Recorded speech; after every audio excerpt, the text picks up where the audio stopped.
Does everybody hear both of us? Because sometimes I've had this malfunction and they can't hear both of us. I mean, if I hear you and you hear me, I think that should be fine. I think that's a safe bet. Yeah. I think that should be fine. Maybe someone will let us know. Okay. Except you're frozen. Just your I'm face. frozen. Oh. Sure. Okay, it's in and out. Are we good now? Oh, shoot. I have Wi-Fi, full Wi-Fi.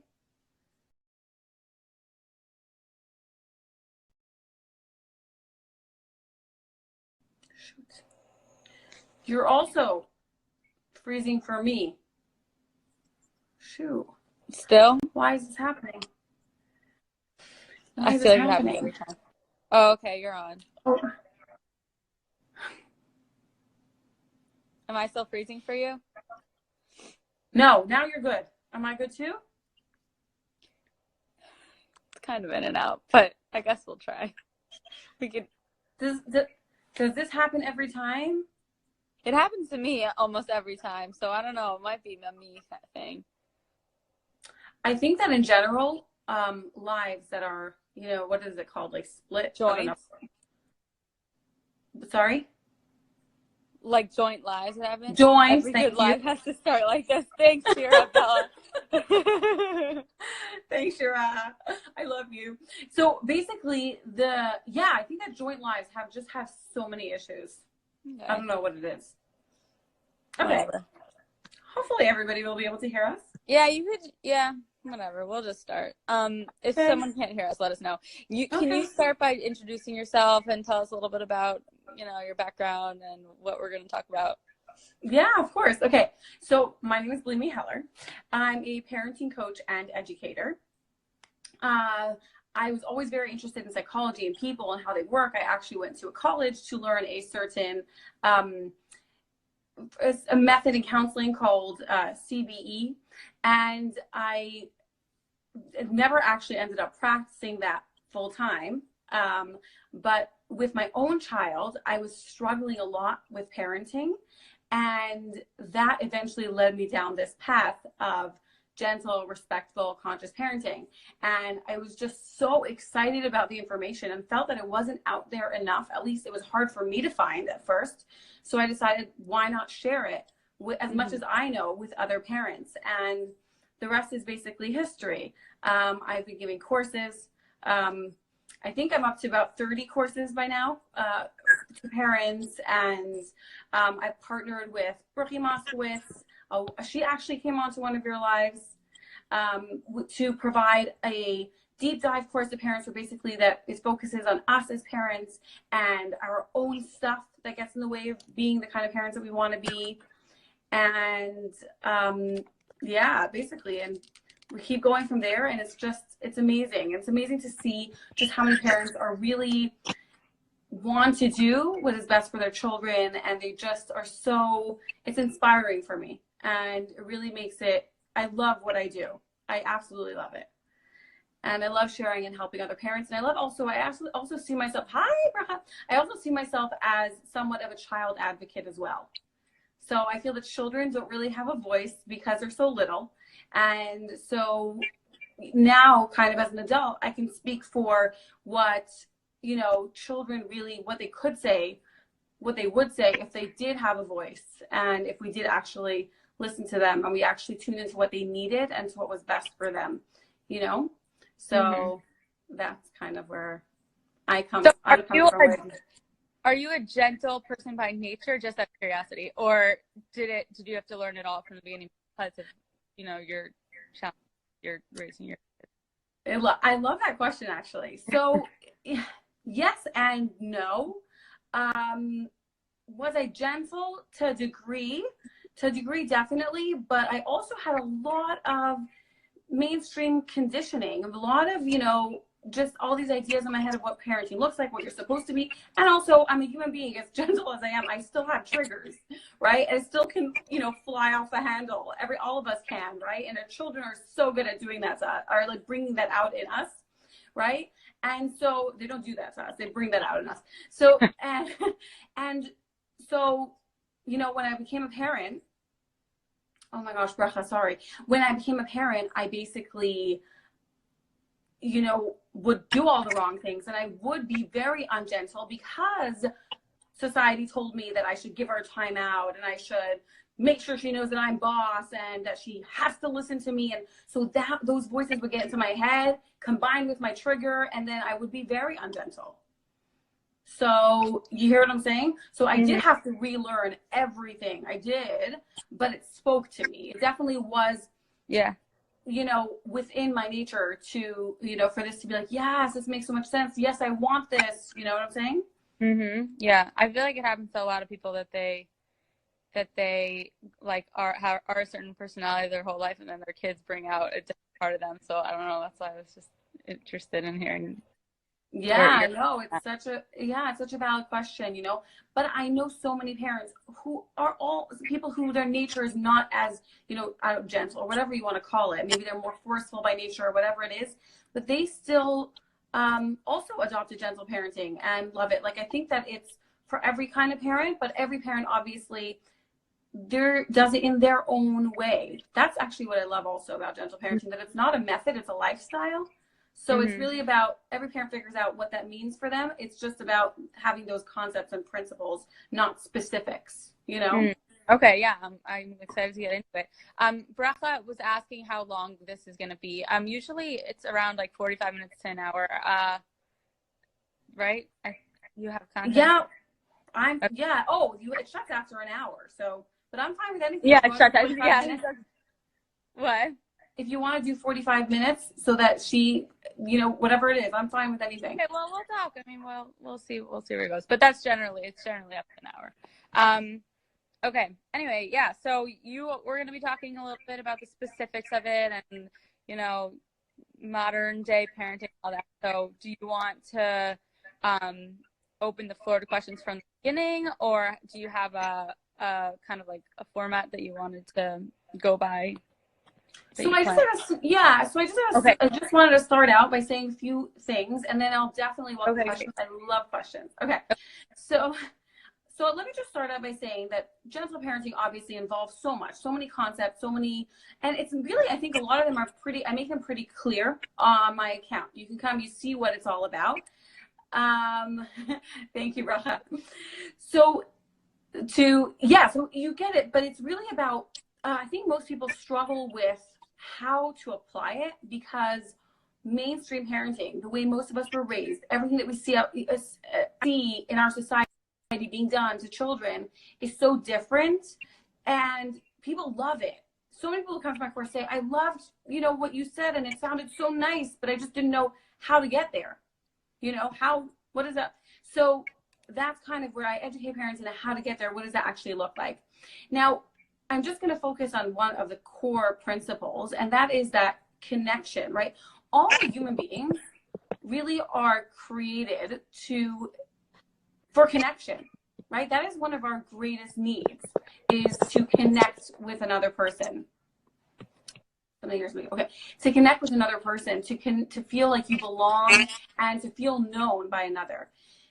Now, because of that, children really need to feel connected to their parents for so many reasons, but one of them is for really their emotional health.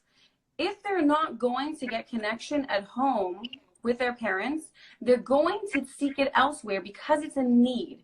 Any needs that a person has, they're going to find them. They're going to get them met because it's a need, and they'll go anywhere.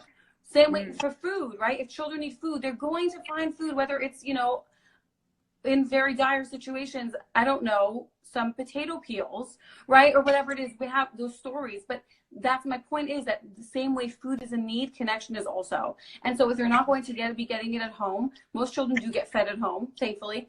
But people, I think, underestimate the need for connection, how important it really is. So they're going to seek it elsewhere. And there are so many unhealthy places to get connection from.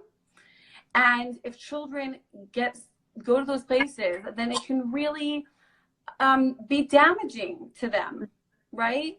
And again, being in this day and age, right? Being where we are right now, we obviously know there's the internet, which brings immediate danger to our, right near us.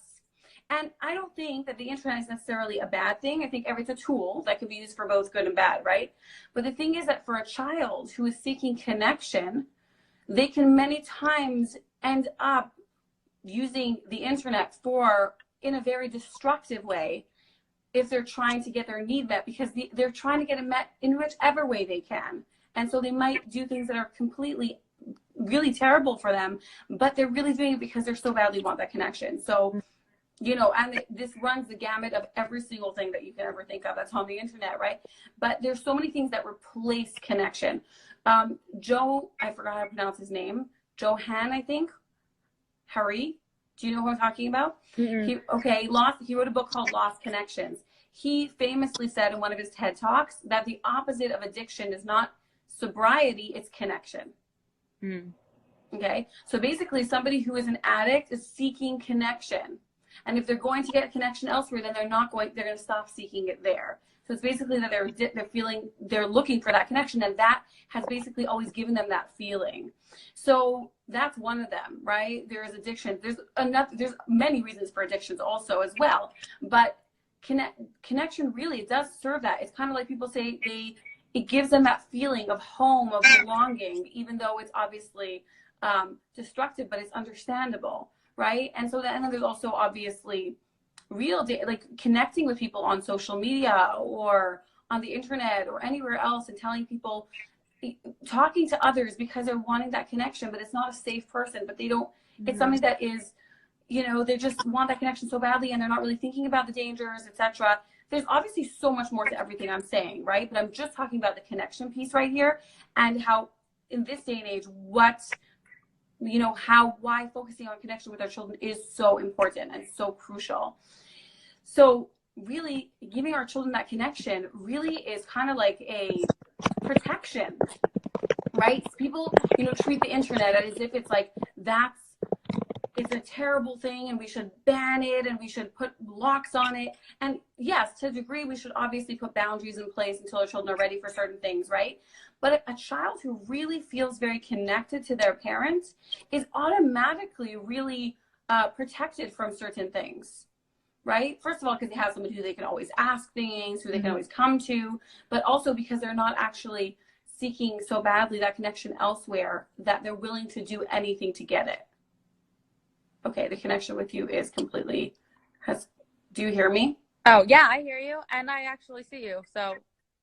Oh, okay, your screen is frozen. Okay, so yes, so focusing on connection is so important. Now, how do we connect to children? What do I mean by connection? It means Good, I'm glad you're asking that. I just typed it to write it down to ask you. Yeah. Oh, okay. Yeah, so what does connection actually mean? So the way I like to describe it is actually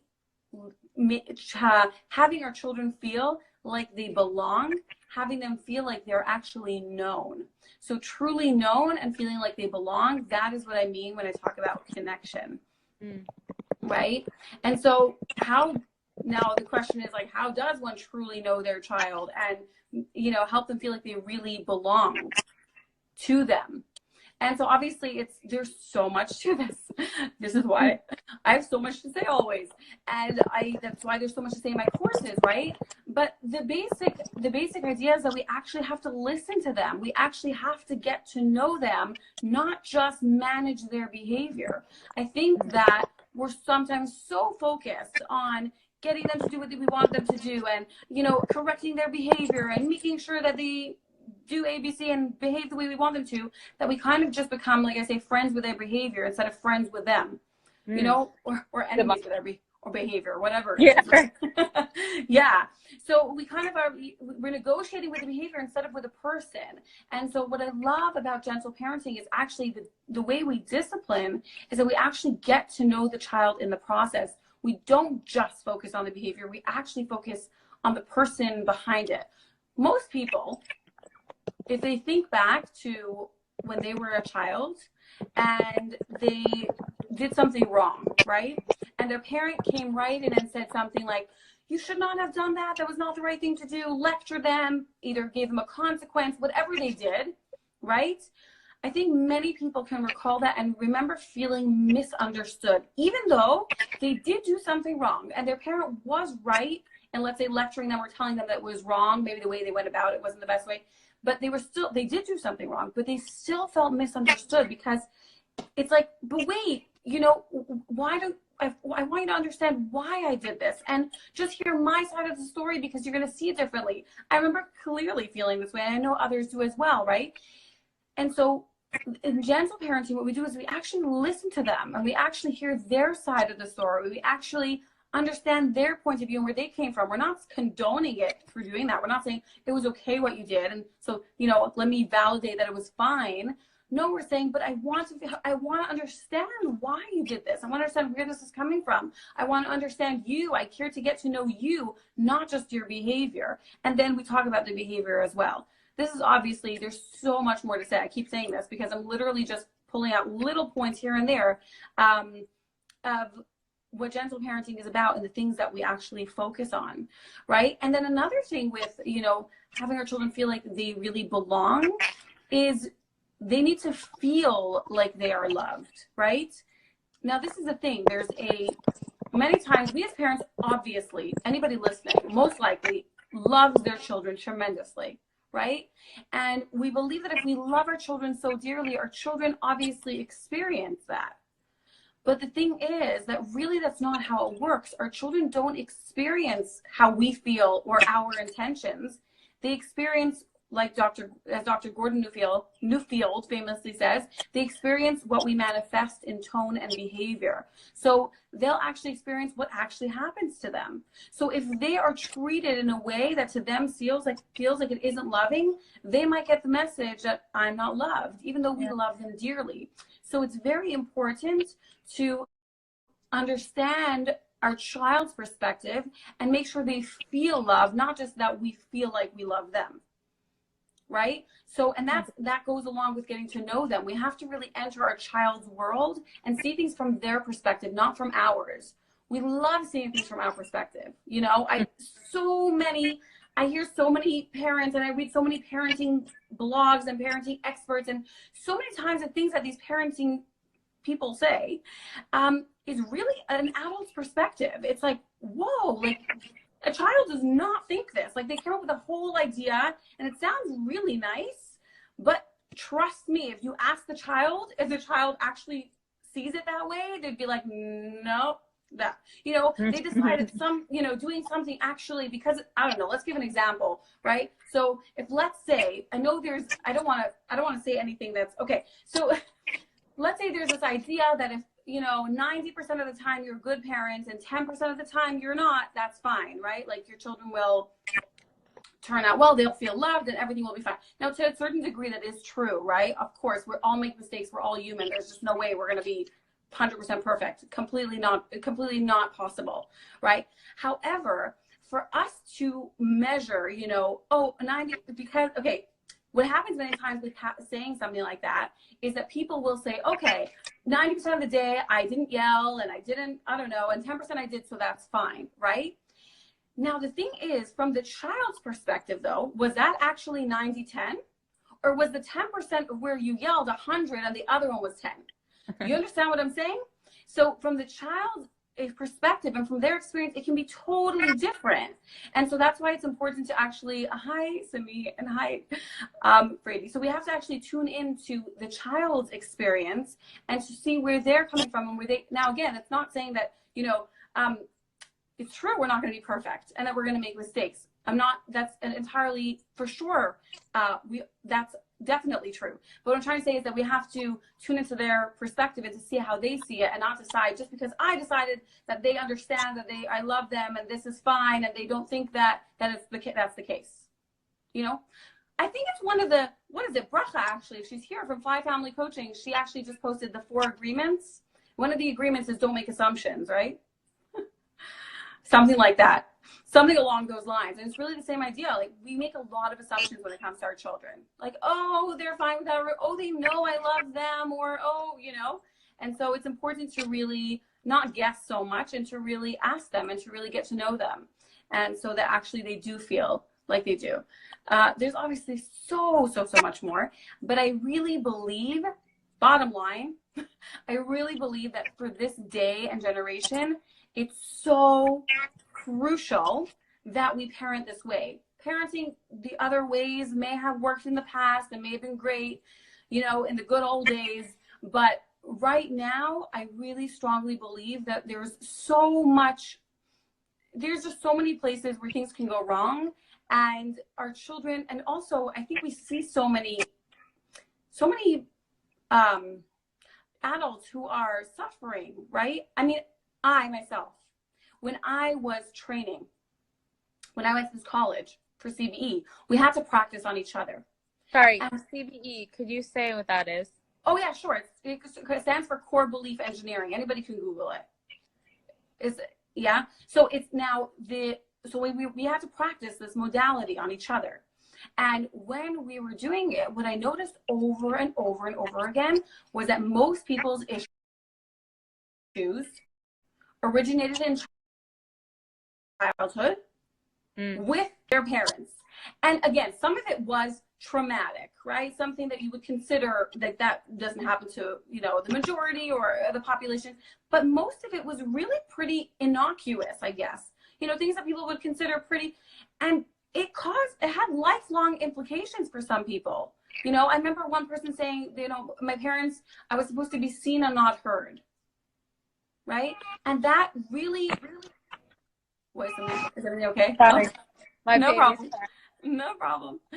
So, yeah. And that actually caused, for all of you watching, that actually caused lifelong implications. You know, she felt like she didn't have a voice and that her voice didn't matter and all those kinds of things. And that actually, you know, affected her. And I think a lot of the things that we actually see these days many times do, now again, not to blame or fault anybody, but that I actually do. Now, I think that parents were trying their best and they actually did the best with the information that they had. But now that we have other information, and I think there's so much, you know, research and people really understand so much more of brain development and what children need, that it's really important to meet those needs of our children so that they can be, you know, set up for success as much as possible, right? And not have to, you know, deal with lifelong implications of things that really could have been, if it had the mother known how important it was, she likely would have done that for her child. Mm-hmm. So basically, that is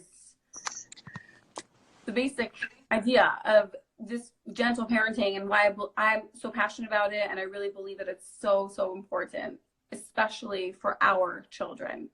So anybody who wants to ask questions, you're more than welcome to ask. I love answering questions. Hi, everybody who just joined. I absolutely love answering questions, but if you want, I can continue talking. I have a lot to say always. I'm actually quite thirsty. Okay, so I'm actually going to talk and wait for questions if anybody wants. You don't have any questions yet. Yeah, okay, perfect. I guess as they come up, we'll notice. Yeah, so another very important, another very important point that we talk about a lot in gentle parenting that I think is people really understand, especially, you know, with mental health, is the importance of allowing and supporting emotions.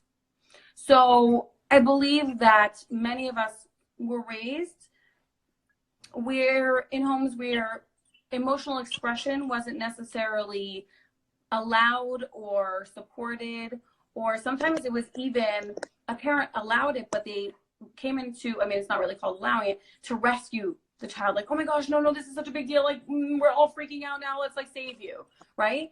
And so I really believe that allowing our children to express their emotions and creating space for it creates emotional health, and then actually also supporting them through it. So all those things are just so crucial and so important. You know, emotions are people talk about, right, emotion. There's the word motion in there because it moves, right? So emotions are supposed to actually move through you. Now, people call it like riding the wave, right? Because it does an entire wave. It comes in, it peaks, and then it leaves. If it can't do that entire motion, it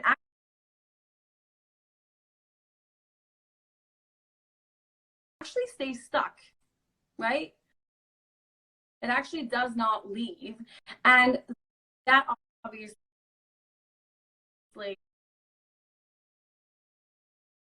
you know,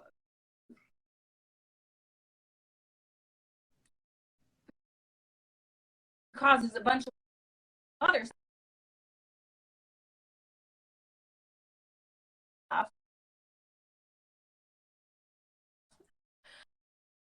But we want, and for optimal health, it really is helpful if we feel the entire thing, and then it can actually leave, and we can go back to, you know,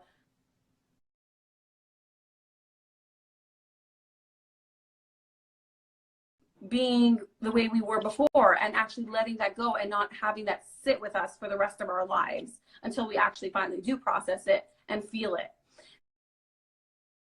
So you literally constantly freeze, but as long as it's working for everybody else, I hope it is working. That's fine.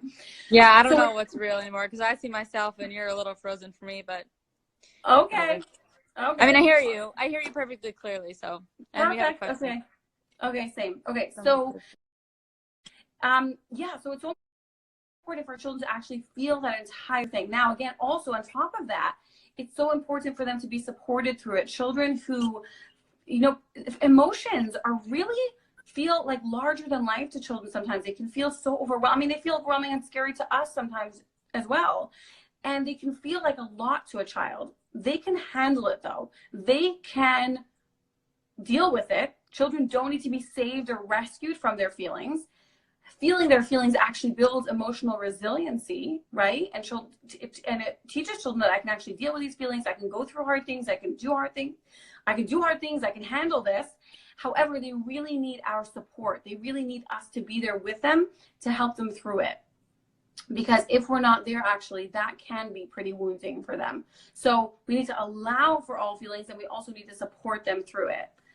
A lot for a child and seemingly enormous for teenagers. Oh my gosh, yes, right. There was also a comment right before that. Did you get that one? I did not say no. I've been practicing this gentle parenting lifestyle. It was just a comment. Lifestyle for a few months now. I have so many success stories, especially in the area of teaching kids to problem solve on their own. Oh, I love that. I don't see that comment. My phone must have been frozen. I didn't get to it. Oh, that's so okay. Well, thanks for sharing that. Yes. Same, by the way. I mean, the longer and longer I'm doing this, the more incredible I see the effects are, right? It's like, oh my gosh, this is amazing. Better than I ever thought it would be. Hi. Okay. So there's also a question. Yes, I see the question over here. So can you please give an example how supporting our kids' emotions will look in a situation? Okay, so that's a big question. The words that I like to use are empathy and validation, right? So, but that's, again, there's so much that goes into that as well. So what that really means is actually, like I spoke about before, joining our children in their world is trying to, instead of taking on a child's emotion and getting all worried about it, or, you know, trying to rescue them, or even actually taking on their emotion, like I said before, we just try and understand where they're coming from, and then we don't become all anxious and nervous with them. Instead, we just offer support, and we say, oh my gosh, really? That must be so difficult, you know, and really trying to understand. Now, again, there's no one size fits all approach. Some kids get nervous when you start talking and say those kind of things. Sometimes it's just sitting there and what they call, you know, what is it called? Holding space, right? Just holding space, like allowing for the emotion and just being a presence right there, not saying anything, but just being there and really holding space. Holding space means actually being a vessel for their emotion instead of actually being, you know, energetically trying to push away their emotion. It's really, a lot of it is in the energy, not so much in the words that we say. I always say it's not about the words we say, it's about the feeling that we convey. So it starts with trying to understand where our children are coming from and being like, oh, what does it feel like for you? What are you going through right now? And then offering that support, either verbally or non-verbally. Sorry, what if the child going on? You had something you wanted to say? No, I actually don't. I just need to grab my baby who's crying, and can you just continue? I just feel like I'm such a hypocrite being a bad mom, letting him cry. Oh my gosh, by the way, I feel that all the time. I'm like talking about gentle parenting, and I have to run to my parenting classes at night, and I'm like being all like anxious with my children, and I'm like, this is so hypocritical. Go take care of your baby. I'm just gonna bring him here. I'll be right back. Okay, Continue. Okay, no problem. So, Bayla, you're asking, what if a child carries on and on when they're disappointed and they won't stop till a parent gives in or fixes the problem? Okay, so the thing is that many times, there's so much to say here. Okay, so a child sometimes will carry on and on and on because they're not actually getting that validation and empathy. They're not actually getting the space to feel all their emotions, and they're not actually feeling supported. So what happens sometimes in that situation, and every child is different and every child responds differently, some children will go on and on and on in an effort to be like, they're trying to tell the parent, this is a big deal. Don't you understand? Can you please understand what a big deal? And the more a parent is like, I don't really get why it's such a big deal, or even without saying a word gives that feeling like it's not such a big deal, just get over it, the more the child pushes back and says it is a big deal, and they go on and carry on because they so badly want the validation. I clearly remember being like this. I actually think as an adult, I still feel like doing this sometimes. So it's just, right, when somebody doesn't actually understand your experience, understand just how upsetting it is, it feels so invalidating. And some children will just shut up when it happens, and some children will just keep going on and saying like, understand me, validate me, know this is a big deal, you have to understand, right?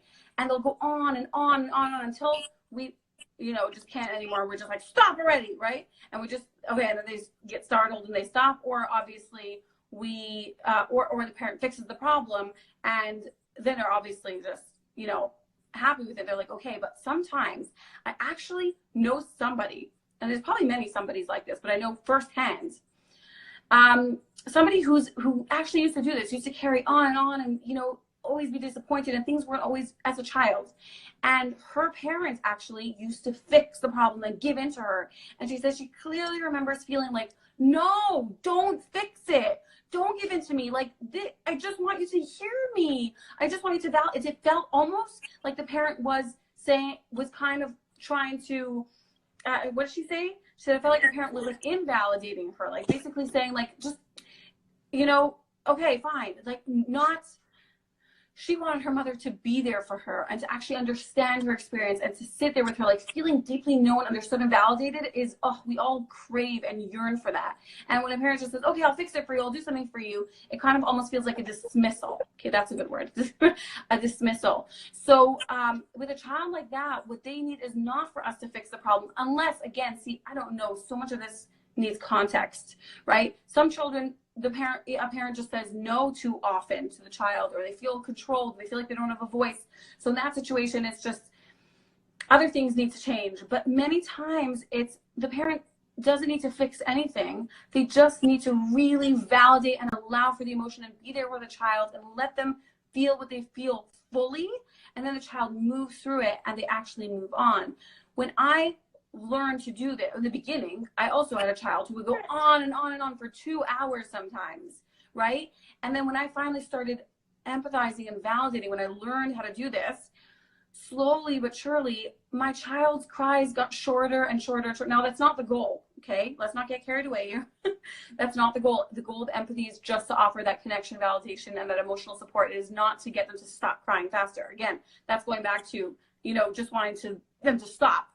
So, but it did get shorter and shorter because for a few weeks, I think that finally my child felt understood and validated, but also the longer I did it, the more my child felt like she could rely on that. Like that was going to happen and that's what I was going to give her. So that's what I would say for that question. There's obviously more, there's always more, but that's really what I feel is probably the first thing to probably start with is something like that. Let me know if you have any follow-up questions though. So you can continue asking questions. So I'm going to continue with this concept of offering empathy, and you could hear me, right? I can hear you. Yeah. Sorry, okay. Perfect. No, I just don't see you. No, it's fine. So if you have offering emotional, yeah, allowing emotional expressions and offering support, right? This is really the cornerstone. Connection, offering connection also is, but one of the cornerstones of emotional health, right? For two reasons. First of all, children who cannot feel, do not do that entire emotion. Remember I said the feeling doesn't get fully expressed and it stays stuck. So they carry that feeling around for the rest of their lives until they process it. And that can come out, those feelings that are sitting on there can come out in many different ways. And so that can cause, emotional health issues down the line, like depression, anxiety, and other things. And then another reason why it's so important for emotional health is because the ability to actually feel our feelings and not be terrified of them, like many of us are, actually helps us, right? Because people who are so afraid, okay, if a child wasn't allowed to express their emotions, or their parents didn't, were afraid of it, and was like trying to rescue them from feeling their feelings, and the child never got to experience painful feelings and move through them with the support of their parent, then what they learned was emotions are too scary. I can't handle emotions. I have to run away from them. They actually did a survey. They asked a bunch of adults if they'd rather feel a very painful emotion or have a limb amputated. And the majority of them, I have to actually look back at the actual results, said they'd rather have a limb amputated. Right now, a limb amputated is permanent, and a painful emotion is temporary. But we are so scared to feel painful emotions, we'd rather have a limb amputated, right? So again, obviously that's an extreme example, but people really did choose that. But that just shows how terrified we are. And so what happens is that when emotions come up, people will do anything not to feel it. And they'll have all kinds of maladaptive ways of coping with them.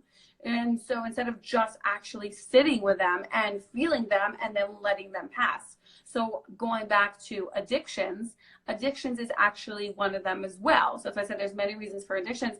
So many times addictions, what it does is a way for people actually use it to cope with their emotions. It's a way of numbing out their emotions so they don't have to feel them, right? And people do it with all kinds of things. They'll eat. People have the expression, you eat your emotions, right? They eat emotionally. What does that mean? It means instead of feeling their emotions, they'll actually eat. Instead of feeling their emotions, they'll act out. Instead of feeling their emotions, they're going to try to do anything just to escape them. So if we want to help our children with both those things, with not having those lingering feelings, obviously to a certain degree, I think we all have somewhat, maybe, because children we're not always with them, and we're not always going to be able to provide that, let's say, in every situation, but as much as possible, so they don't have a bunch of lingering feelings walking around with them all day. And that they actually learn to sit with their emotions and learn that they can actually deal with their emotions. It's so important to start with their children and to do that with them so that they actually learn that they can handle it and that they actually have a better chance of emotional health. How, right, we talk about it as like mental health, right? I think you call it, what do you call how do you refer to your page as? Something about mental health? Mental health, breaking the stigma of mental health. Right. Yes, exactly. Okay. So I remember I messaged you once that I prefer the term emotional health. Because I really think that it's about most of it. I mean, talk to therapists, right? It's about emotions, really. I think that's really what it boils down to. Of course, there is an aspect of mental health, which I think psychiatrists deal with more. But I think a lot of the times what we're really talking about is emotional health, And so I prefer that term, especially when we're talking about our children, and helping them with their emotional health, right? And yeah, so I think that really a lot of times it does boil down to really emotions. I don't know why we use the term mental. I guess we just combine it all because a lot of these things happen in the brain, but really everything happens in the brain. So I don't know. So yeah, so I guess because it's hard to really define it, where it all originates from. Yeah, where it all originates. Mental just encompasses more. Yeah, right. I guess so. So it covers more topics. Right. I guess so. I guess it does really encompass more. Yeah. I mean, emotional affects everybody, but mental health talks about everything. You know what I'm saying? Oh, okay. I hear you. Right. Okay. Right. That definitely makes a lot of sense. Yeah. So that's a huge part of gentle parenting is, accepting and supporting emotions. I was actually once somewhere and a little child, about 4 years old, he hurt himself. And so he started crying, of course. And right away, both parents were present. And right away, neither of them, were like, shh, making the child be quiet. And they didn't, say anything or even try to rescue. But it was fascinating for me to watch that energetically, though, you felt the energy clam up in the room. Like you felt it from both of them. It was just like, and they were just, you could feel from both of them. It was just like, oh my gosh, stop crying, stop crying, stop crying. Like that was just the energy, there was not an openness. It was not an acceptance of emotions. It was kind of like, just closing up to it, and so that, for me, it was eye-opening to see that. I was like, oh my gosh, if I feel this, then the child, even though they can't articulate it, they obviously feel it too. But so much of it is not really, we focus too much, I think, on the words we say, and it's really, we have to focus so much more on how we actually feel and what we're actually doing. Like, are we actually supporting the feelings? Are we actually creating space for our children? Pick up on that, and they can actually sense if we are just totally okay with our emotions. Now, again, if we are not okay and we cannot sit with our own emotions, it's going to be very difficult to sit with our children's emotions. And I think that most of it, it was very hard for me. I was like, oh my gosh, right? First of all, it felt so uncomfortable. I just wanted it to stop. And so really, that is really one of the things that pushed me to start sitting with my own feelings, because I really wanted to be there for them. They say it starts with you, and it really does, but it also started with my children, as in they, gave me the push to do that, and then I basically did that for them, but they also, so it's kind of like a back and forth, I guess, whatever you want to call it.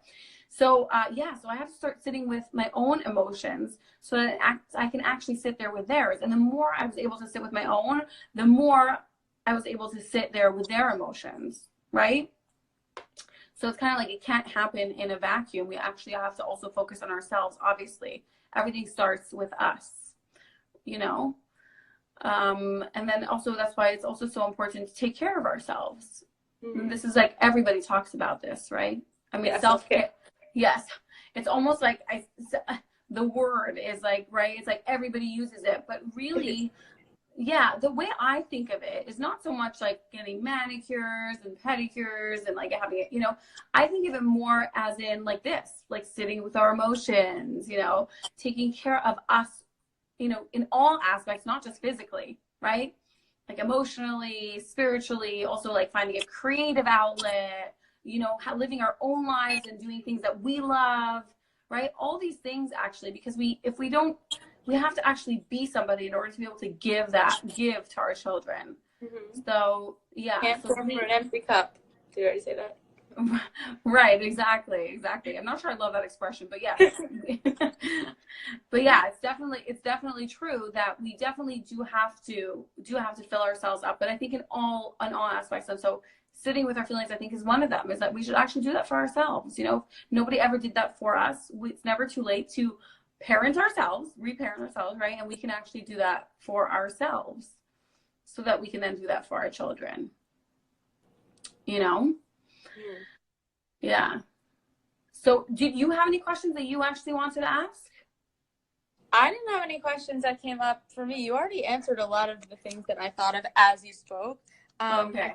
Someone else had a question that we might not have gotten to. Okay. I totally am not getting some questions. Okay. I think so. Here. You talk about kids needing to feel connected. In fact, adults too. Question: is it okay for a parent to get their need of connection met by their connection to their children? Ooh, good question. That is such a good question. Okay. So my belief is like this, right? So we all, I think, all of us believe that there's a hierarchy, right, in parenting.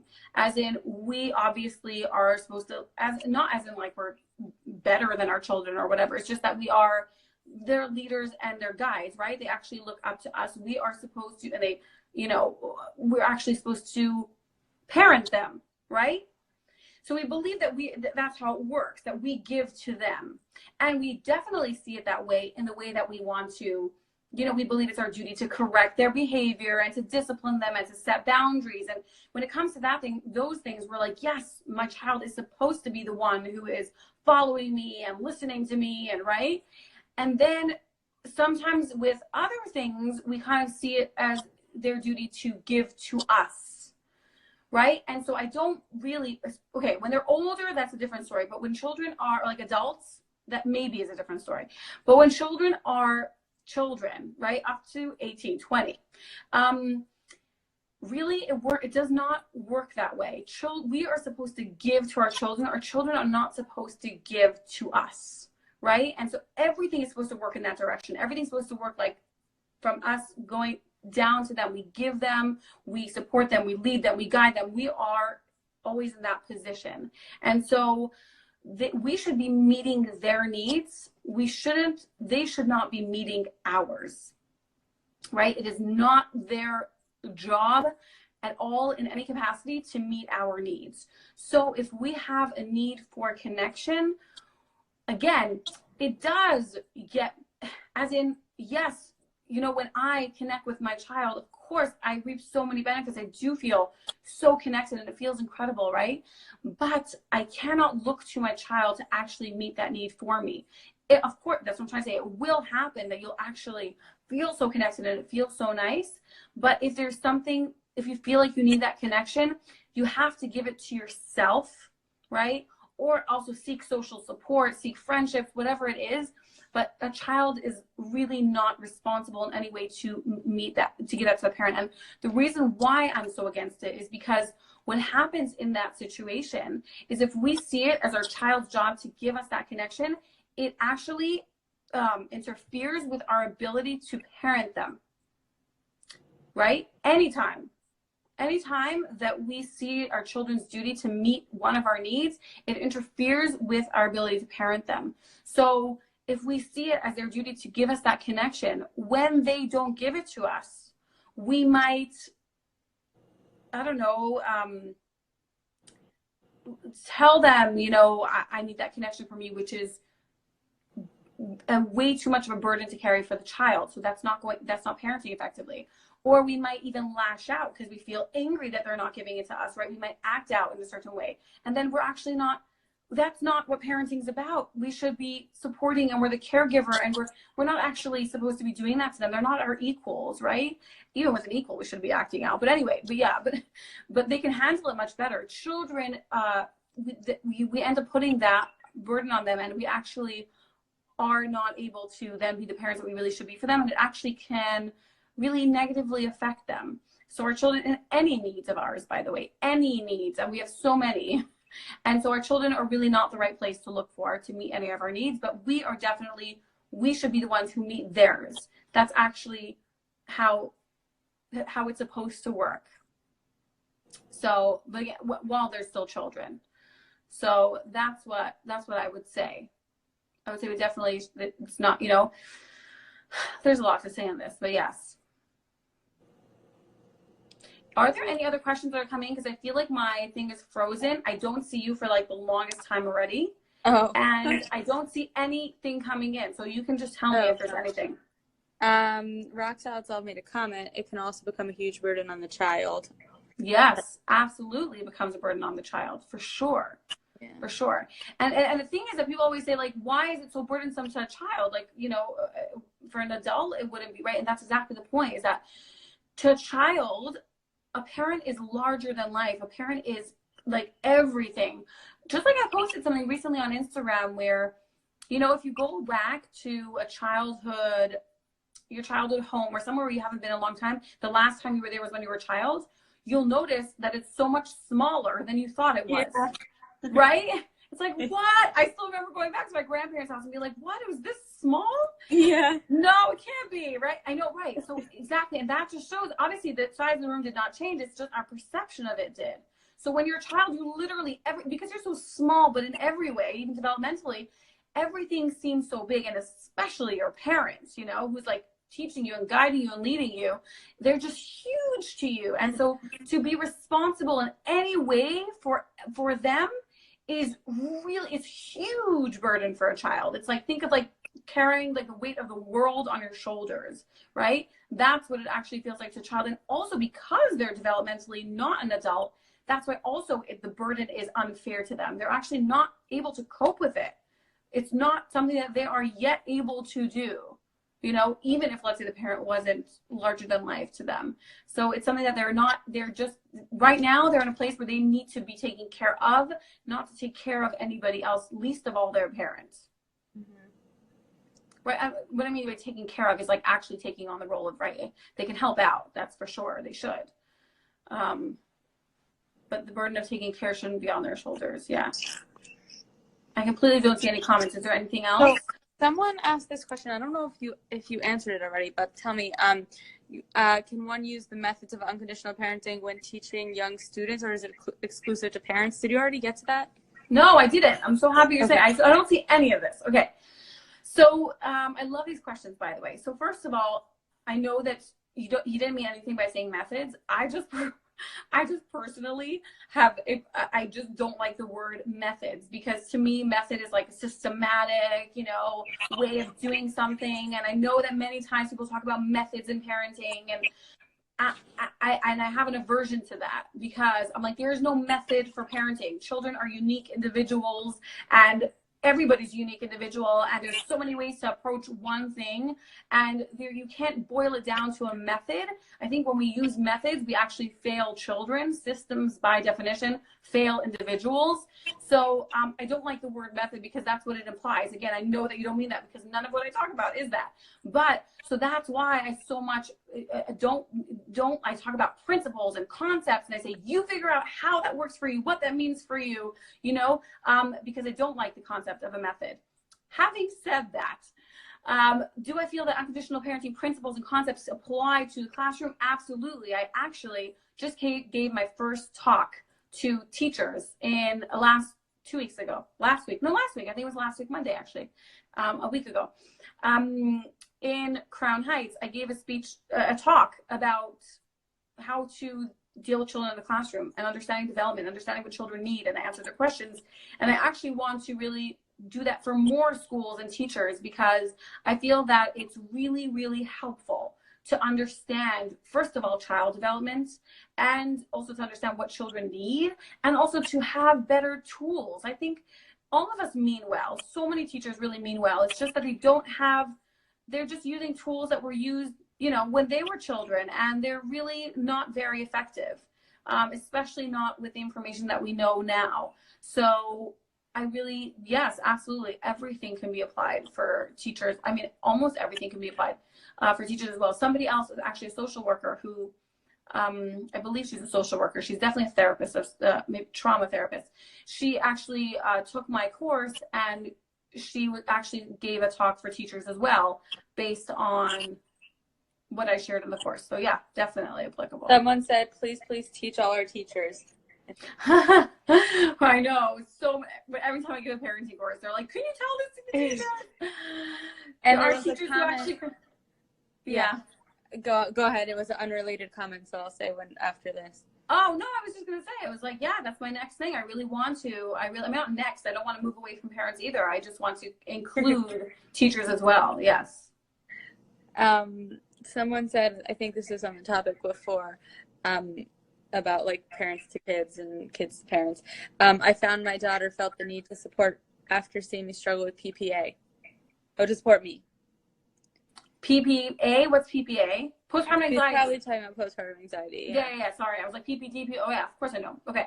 So felt the need to support. Yes, for sure. A lot of times what will happen with children is that the parent won't even ever, you know, ask them to. But if they see the parent is struggling, or they see the parent is sad, depending on the child, every child is different. Some children will automatically take on that responsibility. and, you know, try to make their parent feel better and try to do whatever they can. And in those situations, what I really like to tell parents is that they can turn to their child and say something like, you know, I noticed that you're noticing that I'm struggling. You really want to help out. That's very, you know, kind of you. Or I don't even know if I would like to say that. I don't like putting judgments on things, but, you know, I noticed that you really want to do that. I'm really okay. I can handle this. I am going through a hard time, but I'll get through it. And really basically taking ownership and taking responsibility for taking care of yourself, and letting your child know that it's not their responsibility, that you're going to be okay, that you have things in place, and that you're going to make sure that you get taken care of, and they can go on with their childhood lives without having to worry about, you know, your stuff. And this is even as simple as being, even with sadness. A lot of times when a parent is feeling sad, the children can feel it. They know. And sometimes a child will try to, you know, appease their parent and do whatever it is and say a joke, or trying to get their parent, or sometimes a child thinks it's their fault. They think the parent is upset. They think who knows what. So I think it's very important at those times to just tell the child, like, I'm feeling sad right now, but I'm going to be okay. Everybody feels sad sometimes. I'm going to be okay. I can handle this. And, you know, whatever. So basically just letting the child know that I am responsible for this. I'm taking care of this. I can handle this. I'm okay. And this is what's actually happening. So the child feels safe, you know? Mm-hmm. Yeah. But it is normal for children to want to do that. So I think that's why it's so important to actually communicate with them and let them know that. Are there any other comments or questions? I don't want to be redundant, so let me see. Sure. I'm trying to go back pretty far.